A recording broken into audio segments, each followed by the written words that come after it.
What is up, everybody? Welcome back to another Pitching Ninja's Filthiest Pitches of the Day. Remember, before we get to those pitches, hit that subscribe button, join Ninja Nation. And now, without further ado, here are my filthiest pitches of the day. I'm going to start with Sonny Gray, who had 7 strikeouts in 6 innings, giving up 2 runs. His breaking ball was filthy. I love this one here where Hicks tries to play it off like this wasn't a strike. Gray also had his 2-seamer working, and look at this absolute paint. Here's an overlay of Gray's 2-seamer and breaking ball, and you can see how those pitches work together. Nestor Cortez had these fastballs and 2 strikeouts in 4 innings. Adam Wainwright had this dirty cutter. Sandy Alcantara struggled for his 2nd straight outing. He did pick up 7 Ks in 6 innings, but gave up 3 earned runs. I do love this changeup he throws to Segura to end an 11-pitch at-bat, and you see them both exchange smiles here. Sandy also had these filthy changeups to Schwarber. His ERA on the season is now 2.43, and has the door open for other Cy Young candidates? Well, here are the updated FanDuel Cy Young odds. Do you think Sandy can hold on? Or can someone like Zach Gallen, who has 41 1/3 consecutive scoreless innings, catch him? Luis Cessa had these wicked sliders. He ended up with 8 strikeouts and 5 2/3 innings, giving up only 3 hits. He had this White Castle special, and his slider was about as good as I've ever seen it. AL Cy Young contender Dylan Cease went 6 scoreless innings with 9 Ks. Nice. Lowering his ERA on the season to 2.06. And his sliders were absolutely vicious. Look at these things. Opponents are only hitting 117 against Dylan Cease's slider with a 46.6% whiff rate. And he throws that slider 42.6% of the time. In terms of run value, it is by far the most valuable pitch in baseball, by 14 runs. It is worth minus 36 runs. And the next best pitch is Shohei Ohtani's slider, which is worth minus 22. Here's that slider overlaid with his fastball. And you can see how well it tracks the fastball and then ends up outside, generating a swing and miss. But Cease wasn't all about his slider. His fastball touched 99 miles an hour, and he had hammer knuckle curves.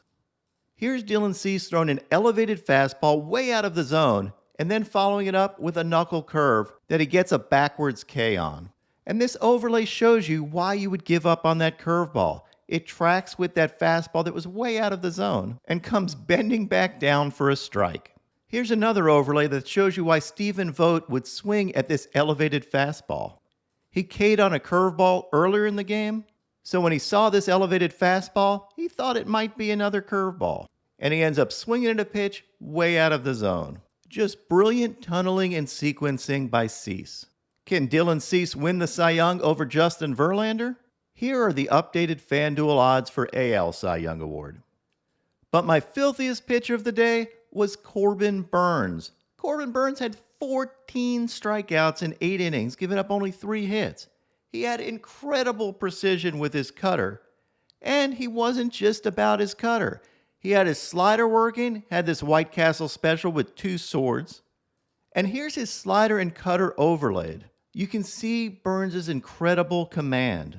These 2 pitches track the same exact path, except that slider is 8 miles an hour slower than the cutter. So not only do you have to deal with that wicked movement, but you also have to deal with the velocity difference. Here's another overlay that shows Burnes' marksman-like command. This is a 3-pitch K to Joey Bart of sliders and a curveball, and they head like heat-seeking missiles to Bart's cold zone. In fact, here's an overlay of Corbin Burnes' heat map against Joey Bart from Codified Baseball. And you can see how all of those pitches end up in the blue.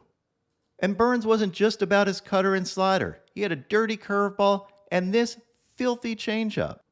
When Burnes' command is on and he has all of his pitches working, he is definitely one of the best pitchers in baseball. Now on to my filthiest relievers. Caleb Thielbar had this beautiful curveball. Jacob Junis had this slider for a sword. Jordan Hicks had this slider for a sword. Clark Schmidt had this filthy slider. Michael Fulmer had this wicked slider to get out of a jam. Hobie Milner had this nasty slider and changeup. The tallest pitcher in baseball, 6'11" Sean Hjelle, pitched well in long relief. Get it? I also find it funny that he pitches for the Giants. He had 6 Ks in 5 innings. But my filthiest reliever from yesterday, that was Taylor Rogers with this total filth striking out the side. 2 outs. And a swing and a miss. And now, my pitching ninja moment of zen. When you're down 14-0, you'll do anything to try to win. You'll put a humongous baseball glove on your head, and even the drum line gets into it, much to the amusement of Jason like Benetti. The drum line is playing I Believe That We Will Win, which is optimism in percussion that we've never heard before. What is up, Ninja Nation? My picks of the day today are a 3-leg parlay. I'm going to go with Carlos Rodon for 8 Ks or more, Charlie Effin Morton for 8 Ks or more, and Dustin May for 5 Ks or more. What would your picks of the day be?